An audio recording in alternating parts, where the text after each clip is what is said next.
Next, let's take a look at what ACT is. ACT is based on 6 core principles that work together to help us develop psychological flexibility. Now, what is that, right? It is the ability to adapt to a situation with awareness, openness, and focus, and for us to take effective actions based on our values, or rather, in other words, values-guided actions.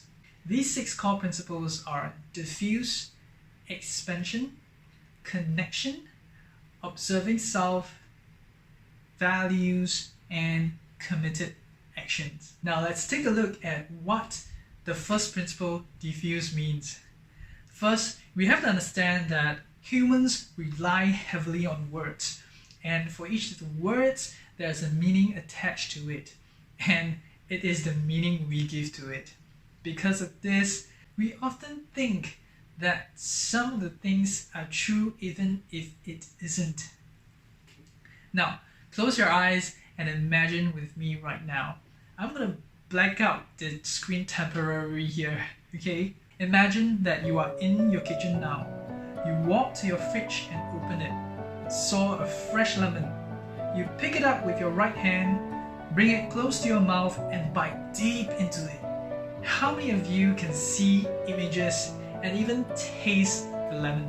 I'm sure some or most of you did, right? But how many of you are actually in your kitchen and tasting that lemon? I don't think so, right? So why are we able to picture this in our minds? That we're in the kitchen, we saw the fridge, we saw the lemon, and we bite the lemon, we have this sensation, we can smell it, we can taste it. Why? This is the result of fusion. We fuse certain meaning, images, and sensations to the words we see or hear. And this is both a blessing and a curse for us, because there's so many stories that we tell ourselves. Some are true, some are false. And these are the stories that could actually make us or break us. However, in ACT, the main interest is not whether the stories are true or false, but rather they are helpful or not helpful. Meaning, if we believe in these stories, does it help us create the life we want? If it does, go ahead, believe in them. If it doesn't, and we actually believe in it, like, I'm a failure, nobody likes me, I'm useless, I'm not good enough, then it is time we diffuse it. In order to diffuse it, we have to first understand a few things.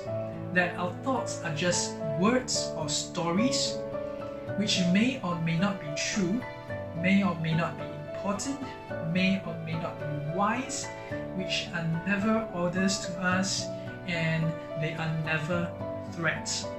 If there's one thing to understand from all I've said just now was that, remember myth number 4? That we actually have less control over our thoughts than our actions.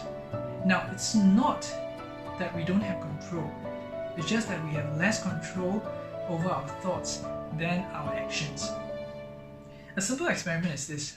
Now think about this, think very hard and use all your strength and willpower to think that I'm not going to touch my head, I'm not going to touch my head, I'm not going to touch my head, I'm not going to touch my head.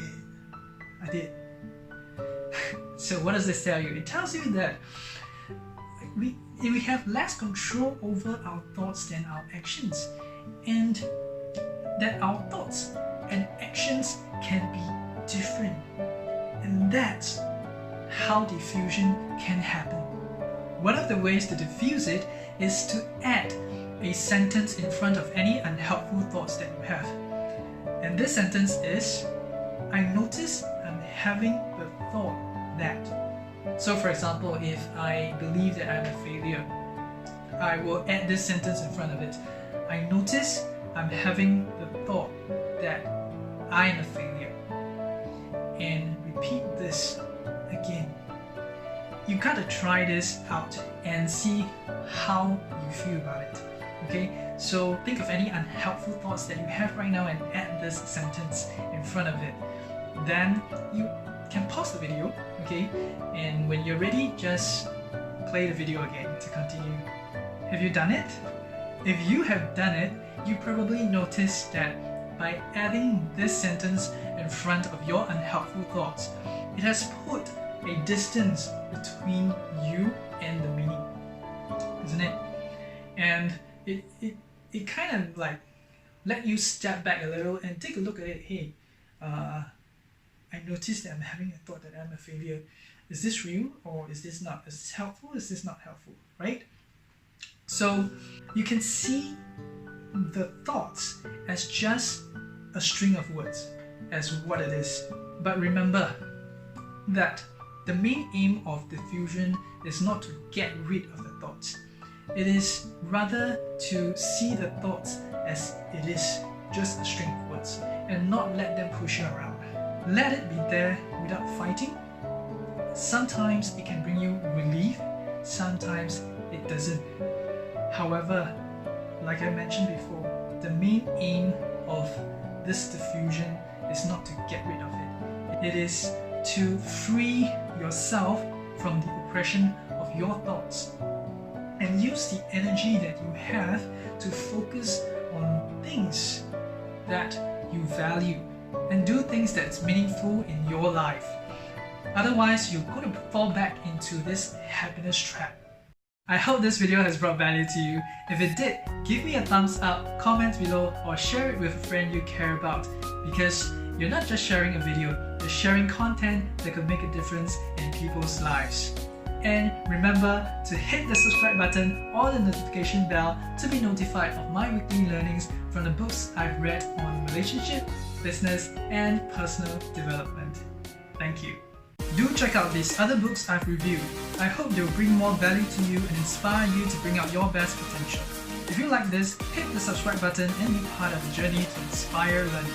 Leon here, wishing you well and see you in the next video.